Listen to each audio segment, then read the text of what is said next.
नमस्कार। Sports scan के आज के संस्करण में आप सबका बहुत बहुत स्वागत। खेल जगत की तमाम खबरों का लेखा जोखा लेकर क्या कुछ हो रहा है देश विदेश में, मैं हूं नवीन सक्सेना और इन सभी खबरों पर अपनी पैनी नजर आज रखी है दिन भर शबाब अनवर ने। खेल विशेषज्ञ हैं और आज वो हमारे साथ हैं इन खबरों पर चर्चा करने के लिए। शबाब, कार्यक्रम में आपका स्वागत है। धन्यवाद। नजर डाल लेते हैं अब तक की खास खबरों पर। भारत और ऑस्ट्रेलिया के बीच 4 क्रिकेट टेस्ट मैचों की श्रृंखला का पहला टेस्ट मैच बृहस्पतिवार को खेला जाएगा।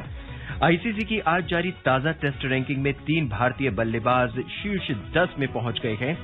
आईसीसी ने आज 2022 के महिला वर्ल्ड कप क्रिकेट कार्यक्रम की भी घोषणा कर दी है और फुटबॉल में इंडियन सुपर लीग आईएसएल के 7वें सत्र में अब से कुछ देर बाद हैदराबाद का मुकाबला ईस्ट बंगाल से होगा।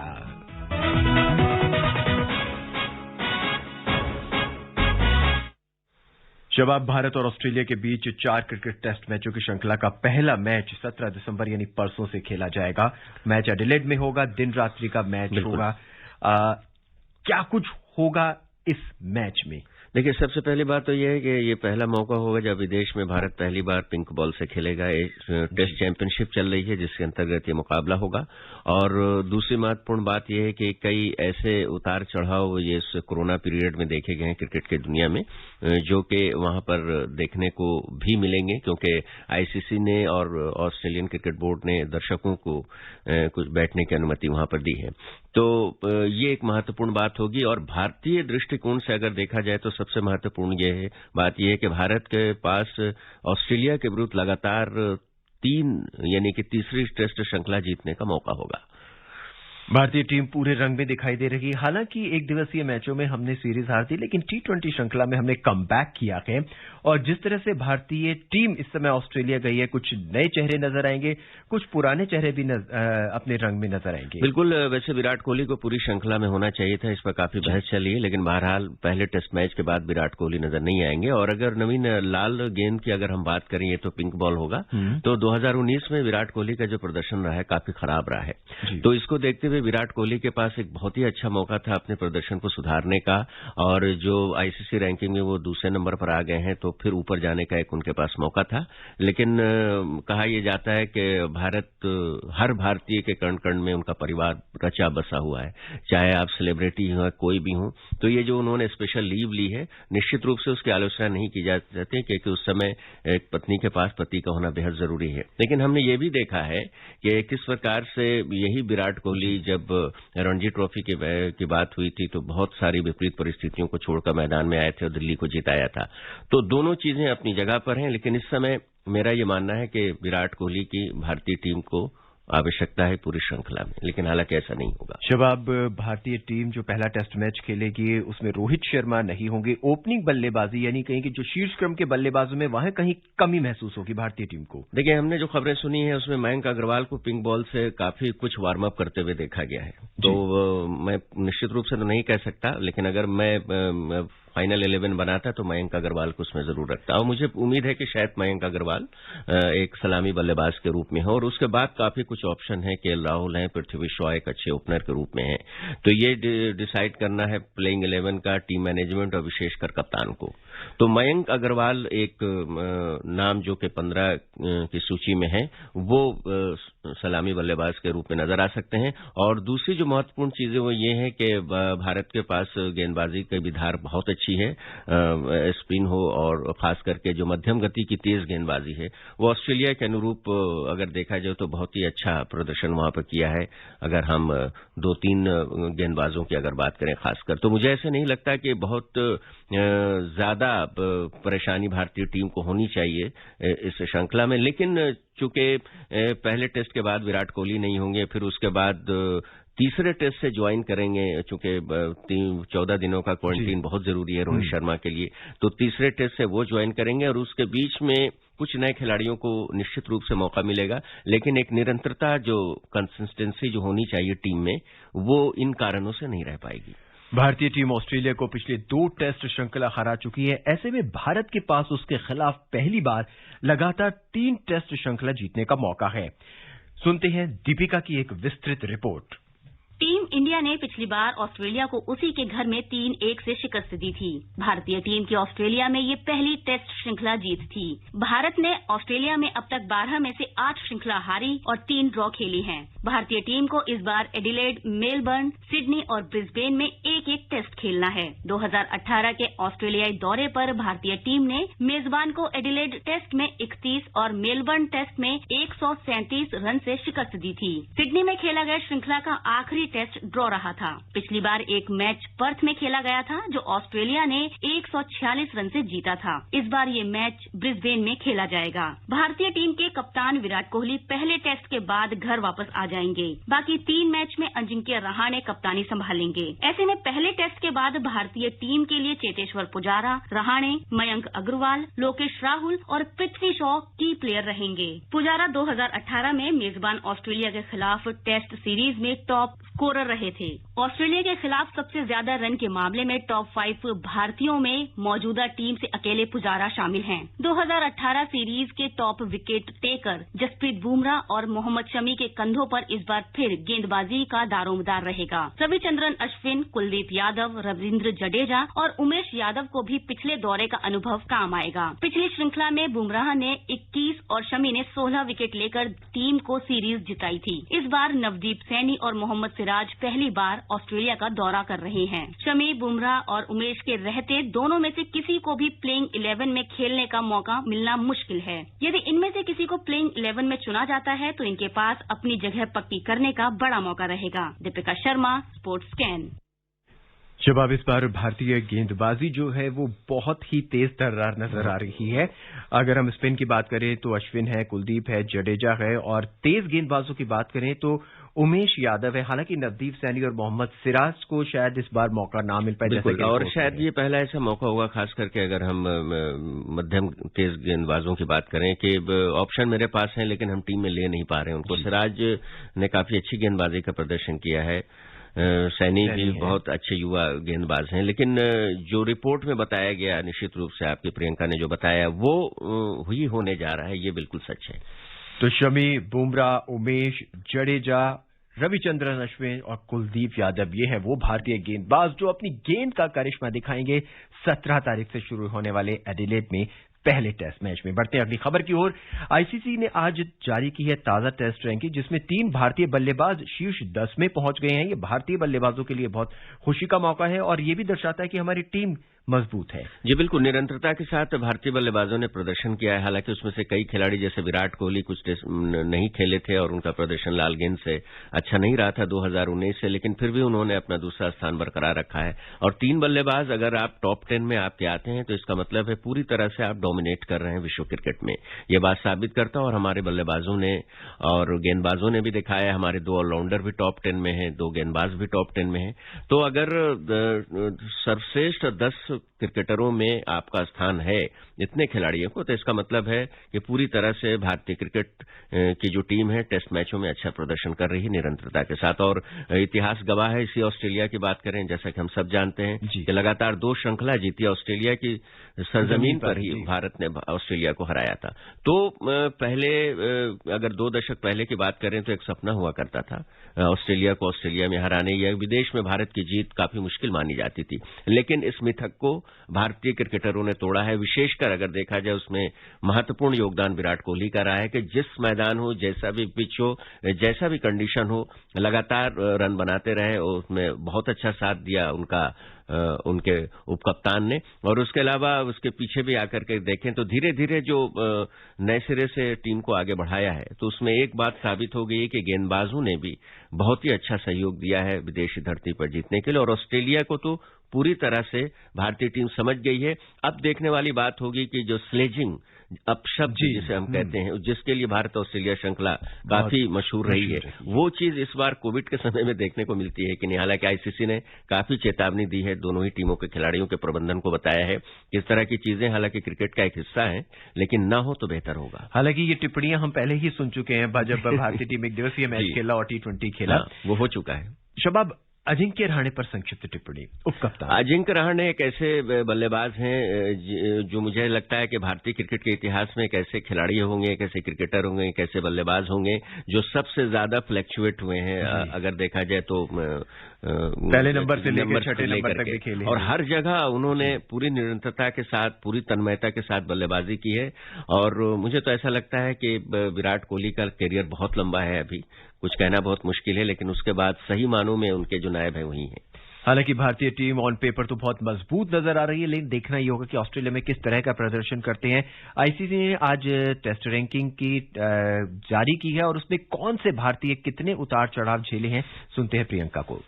बल्लेबाजी में कप्तान विराट कोहली दूसरे स्थान पर, जबकि चेतेश्वर पुजारा 7वें और अजिंक्य रहाणे 10वें स्थान पर पहुंच गए हैं। कोहली 886 रेटिंग अंकों के साथ भारतीय बल्लेबाजों में शीर्ष पर हैं। ऑस्ट्रेलिया के स्टीव स्मिथ 911 अंक के साथ शीर्ष पर हैं। वहीं न्यूजीलैंड के कप्तान केन विलियमसन तीसरे स्थान पर खिसक गए हैं। पुजारा के 766 अंक हैं, जबकि भारतीय टेस्ट टीम के उप कप्तान रहाणे के 726 अंक हैं। गेंदबाजी में जसप्रीत बुमराह 779 अंक के साथ 8वें और ऑफ स्पिनर रविचंद्रन अश्विन 756 अंकों के साथ 10वें स्थान पर हैं। ऑस्ट्रेलिया के पैट कमिंस शीर्ष पर हैं। इंग्लैंड के स्टुअर्ट ब्रॉड दूसरे और न्यूजीलैंड के नील वैगनर तीसरे स्थान पर हैं। ऑलराउंडरों की सूची में भारत के रविंद्र जडेजा और रविचंद्रन अश्विन शीर्ष 10 में शामिल हैं। जडेजा तीसरे और अश्विन छठे स्थान पर हैं। इंग्लैंड के बेन स्टोक्स शीर्ष पर हैं, जबकि वेस्टइंडीज के जैसन होल्डर दूसरे स्थान पर हैं। टीमों की आईसीसी टेस्ट रैंकिंग में भारत अभी तीसरे स्थान पर है, क्योंकि न्यूजीलैंड कल वेस्टइंडीज पर 2-0 की जीत से दूसरे स्थान पर पहुंच गया है। भारत के 114 अंक हैं और वह न्यूजीलैंड और तालिका में शीर्ष पर काबिज ऑस्ट्रेलिया से 2 अंक पीछे है। ऑस्ट्रेलिया दशमलव में गणना करने के बाद न्यूजीलैंड से आगे है। इंग्लैंड चौथे स्थान पर है। भारत के पास हालांकि ऑस्ट्रेलिया के खिलाफ एडिलेड में गुरुवार से शुरू होने वाली 4 मैचों की टेस्ट सीरीज के जरिए आगे बढ़ने का मौका रहेगा। Priyanka Arora, sports camp. Australia में 2020 में होने वाला 2020 विश्व कप कोविड के कारण 2022 तक के लिए स्थगित कर दिया गया है। ये एक निराशाजनक खबर है क्रिकेट प्रेमियों के लिए। बिल्कुल। टूर्नामेंट के लिए कल क्वालिफाइंग शेड्यूल जारी किए गए। क्वालिफाइंग राउंड में 86 देशों के बीच कुल 225 मुकाबले होंगे। इनमें 15 टीमें तय होंगी। अप्रैल से शुरू होने वाला क्वालिफाइंग राउंड 13 महीने तक चलेगा। आईसीसी ने बताया कि इसमें हंगरी, रोमानिया और सर्बिया की टीमें पहली बार पुरुष कैटेगरी के T20 वर्ल्ड कप के क्वालिफाइंग मुकाबलों में उतरेंगे। वहीं फिनलैंड पहली बार आईसीसी इवेंट खेलेगा। जापान पहली बार 2020 वर्ल्ड कप का आयोजन करेगा। 2020 2020 वर्ल्ड कप के लिए क्वालिफाई करने वाली 16 टीमें भारत में 2021 में होने वाले इवेंट में उतरेंगी। टूर्नामेंट में Australia, Afghanistan, Bangladesh, England, Bharat, Ireland, Namibia, Netherlands, New Zealand, Oman, Pakistan, Papua new Guinea और स्कॉटलैंड, दक्षिण अफ्रीका, श्रीलंका और वेस्ट इंडीज होंगे। बहुत सी नई टीमें क्रिकेट में। बिल्कुल, और आईसीसी काफी संतुष्ट है इस बात को लेकर और काफी उत्साहित भी है, क्योंकि अब जबकि इतनी सारी टीमें आ गई हैं तो अब इसे नहीं कहा जा सकता क्रिकेट के चंद प्रदेशों का खेल। जापान जब मेजबानी कर सकता है, जो कि क्रिकेट के बारे में सोचा भी नहीं जा सकता था जापान। किसी तरह से फिनलैंड है, सर्बिया जैसी टीमें हैं जो कि क्रिकेट का बहुत ज्यादा शौक नहीं रखती थी, लेकिन धीरे धीरे जैसे अंतर्राष्ट्रीय स्तर पर क्रिकेट आगे बढ़ा है और क्रिकेट को इन देशों ने भी अपनाया है। हालांकि इनका प्रदर्शन कैसा होगा, किस तरह की तैयारी की है, ज्यादातर यही खबरें आती हैं कि जो विदेशी खिलाड़ी हैं वो सब वहां की नागरिकता लेकर के खेल रहे हैं, लेकिन एक अपनी राष्ट्रीय टीम बनाई है, आईसीसी ने मान्यता दी है। ये एक बड़ी बात है। इनमें से कुछ टीमें निश्चित रूप से, जैसे स्कॉटलैंड ने, आयरलैंड ने, इन टीमों ने अचंभित किया, अफगानिस्तान ने अचंभित किया। तो इसी तरह से इनमें से कुछ टीमें जरूर निकल के आएंगी जो कि पूरी मेन स्ट्रीम क्रिकेट का हिस्सा रहेंगे आईसीसी इवेंट्स में। शबाब, ओलंपिक में नए खेलों को एंट्री मिल रही है, जैसे कि अभी हमने देखा कि ब्रेक डांस और वगैरह। क्रिकेट जो है, अब जिस तरह से हमने अभी एक लिस्ट पढ़ी, लगभग सभी देशों में 86 देशों में खेला जा रहा है। तो क्या संभावनाएं हैं कि इनको ओलंपिक में भी शामिल किया जाए? देखिए, मांग तो बहुत पहले से उठ रही है। कॉमनवेल्थ गेम्स, उससे एक बड़ा छोटा टूर्नामेंट है, उसके बारे में भी, और धीरे धीरे फिर एशियन गेम्स के बारे में हम जानते ही हैं। लेकिन ओलंपिक में थोड़ा सा क्रिकेट मुश्किल नजर आ रहा है, क्योंकि जो ओलंपिक का फॉर्मेट है और जो उनका जो तरीका है एथलीट्स को खिलाने का, उसमें क्रिकेट थोड़ा सा, हालांकि क्रिकेट का जो सबसे छोटा फॉर्मेट है 2020, छोटा स्वरूप T10 की भी बात की जा रही है, लेकिन T10 पर आईसीसी तैयार नहीं है। ये एक मुद्दा है विचार का। खैर, अगली खबर की ओर रुख करते हैं। अंतर्राष्ट्रीय क्रिकेट परिषद आईसीसी ने आज 2022 के महिला वर्ल्ड कप क्रिकेट के कार्यक्रम की भी घोषणा की। ये विश्व कप न्यूजीलैंड में 4 मार्च से 3 अप्रैल तक खेला जाएगा। सुनते हैं रवि को। न्यूजीलैंड के 6 शहर महिला वर्ल्ड कप क्रिकेट की मेजबानी करेंगे, जिसमें ऑकलैंड, टोरंगा, हैमिल्टन, वेलिंगटन, क्राइस्टचर्च और डुनेडिन शामिल हैं। मेजबान न्यूजीलैंड और क्वालिफायर के बीच उद्घाटन मैच 4 मार्च को टोरंगा में खेला जाएगा। भारतीय टीम टोरंगा में 6 मार्च को क्वालिफायर टीम के साथ अपने अभियान की शुरुआत करेगी। 10 मार्च को हैमिल्टन में भारतीय टीम मेजबान न्यूजीलैंड के खिलाफ मैदान पर उतरेगी। इसके बाद 12 मार्च को हैमिल्टन में ही एक और क्वालिफायर मैच खेलेगी। 16 मार्च को टोरंगा में भारतीय महिलाओं का सामना इंग्लैंड से होगा। ये दोनों टीमें पिछले वर्ल्ड कप 2017 के फाइनल में पहुंची थी। फाइनल मैच इंग्लैंड ने जीतकर खिताब अपने नाम किया था। भारतीय टीम के बाकी लीग मुकाबले 19 मार्च को ऑकलैंड में ऑस्ट्रेलिया, 22 मार्च को हैमिल्टन में क्वालिफायर और 27 मार्च को क्राइस्टचर्च में दक्षिण अफ्रीका के साथ खेलेगी। सेमीफाइनल मुकाबले 30 मार्च को वेलिंगटन और 31 मार्च को क्राइस्टचर्च में, जबकि फाइनल 3 अप्रैल को क्राइस्टचर्च में खेला जाएगा। रवि कपूर, स्पोर्ट्स कैन। कोविड महामारी के बीच बीसीसीआई घरेलू टूर्नामेंट शुरू करने जा रहा है। 10 जनवरी से 2020 मुश्ताक अली ट्रॉफी होगी। पिछले महीने सचिव जय शाह ने सभी 38 एसोसिएशन को पत्र लिखकर घरेलू टूर्नामेंट के आयोजन को लेकर विकल्प मांगे थे। हालांकि एसोसिएशन सिर्फ 2020 और वनडे टूर्नामेंट के आयोजन के पक्ष में थे, लेकिन मौजूदा सीजन में रणजी ट्रॉफी पर सबसे ज्यादा खतरा रहा है। 1934 से खेला जा रहा यह फर्स्ट क्लास टूर्नामेंट पहली बार स्थगित हो सकता है। बिल्कुल, और उसका कारण यह है कि जैसे कि आपने कहा कि जय शाह ने जो विकल्प मांगा था, तो उसमें राज्यों ने, जो राज्य क्रिकेट संघ है, उन्होंने रणजी ट्रॉफी के लिए बहुत ज्यादा दिलचस्पी नहीं दिखाई है जी। तो ऐसा ही रहा है कि जो कि फटाफट क्रिकेट है, जैसे कि T20 और वनडे। और मुश्ताक अली क्रिकेट के बारे में कहा जा रहा है कि ये टूर्नामेंट होने बिल्कुल तय है, जैसा कि आपने बताया भी हमारे श्रोताओं को। तो रणजी ट्रॉफी अगर नहीं होता है तो ये एक तरह से अच्छी बात भी नहीं है, लेकिन परिस्थितियां ऐसी हैं क्योंकि रणजी ट्रॉफी नहीं हो सकता है। 2-3-4 दिनों का जो टूर्नामेंट है, मैच नहीं हो सकता। हालांकि तमाम खेल गतिविधियां धीरे धीरे शुरू हो रही हैं, लेकिन फिर भी अभी भी देखा जा रहा है कि क्रिकेट पूरी तरह से खेल गतिविधियों पर छाया हुआ है। लेकिन अब हम क्रिकेट की दुनिया से निकल के सीधे चलते हैं फुटबॉल के मैदान पर। इंडियन सुपर लीग आईएसएल के 7वें सत्र में अब से कुछ देर बाद हैदराबाद का मुकाबला ईस्ट बंगाल से होगा। अंक तालिका में हैदराबाद 7 में, जबकि ईस्ट बंगाल तालिका में सबसे निचले पायदान पर है। इस टूर्नामेंट में 11 टीमें हिस्सा ले रही हैं। हैदराबाद के 4 मैचों में 1 जीत और 3 ड्रॉ के साथ 6 अंक है, जबकि ईस्ट बंगाल के 4 मैचों में 1 जीत और 3 हार के साथ 1 अंक है। मुंबई सिटी 6 मैचों में 4 जीत और 1 ड्रॉ के साथ 1 हार के साथ 13 अंक लेकर पहले स्थान पर मौजूद है।